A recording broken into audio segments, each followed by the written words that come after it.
Hello, and you're watching the History Fella channel.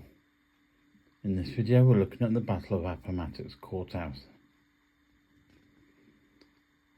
After its bloody advance through the wilderness, Lieutenant Ulysses S. Grant's overland campaign, the Army of the Potomac had spent 9 long months besieging the city of Petersburg.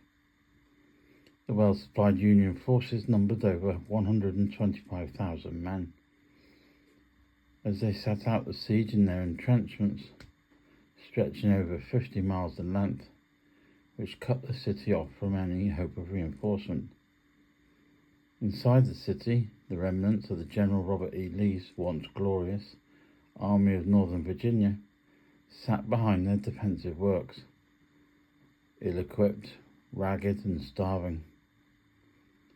Lee's numbers had dwindled through continuous desertions from 60,000 to just over 35,000 men, barely enough to hold the full length of the city's defences, and certainly unable to withstand a coordinated assault from Grant's forces.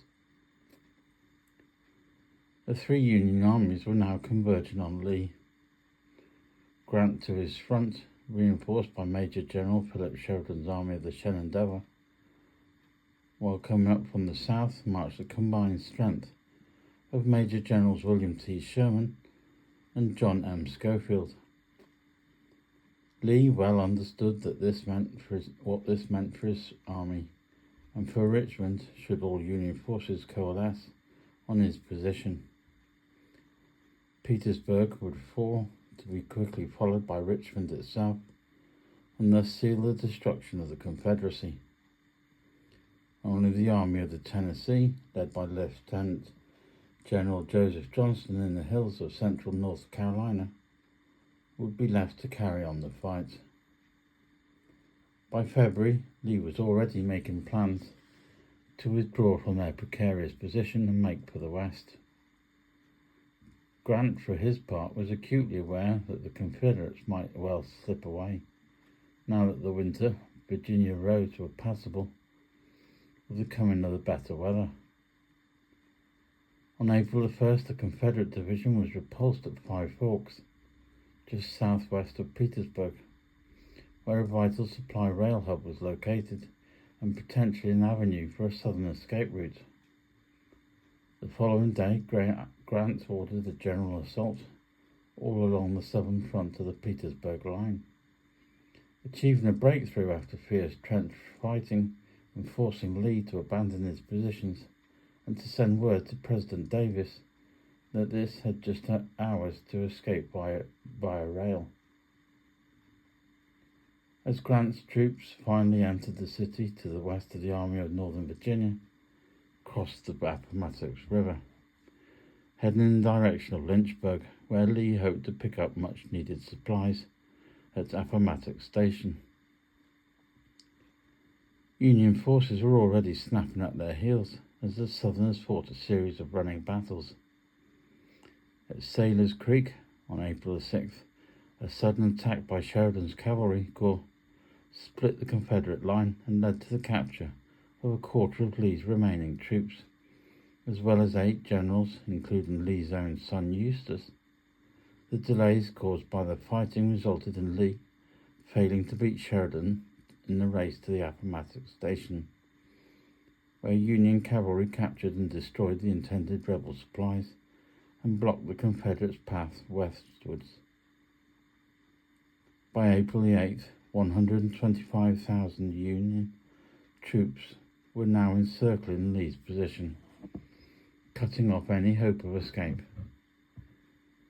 The day before, Grant had dispatched a note to Lee asking him to reconsider surrender to prevent further bloodshed, but Lee refused, and instead ordered Major General John B. Gordon to make a last-ditch attempt at breakout with his 2nd Corps at dawn the next day.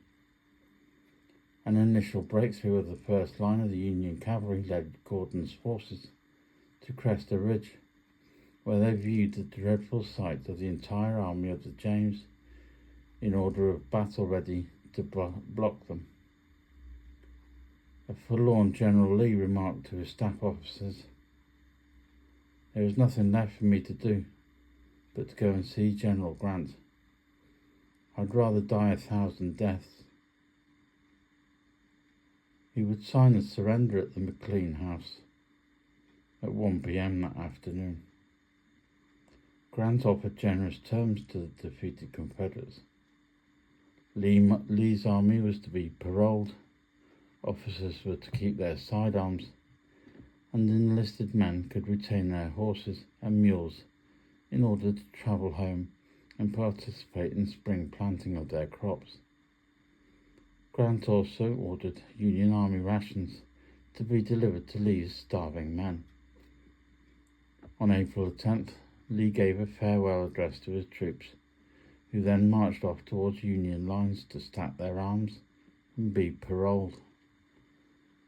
Famously, Brigadier General Lawrence Chamberlain gave the Union salute to the vanquished Confederate columns as they passed by.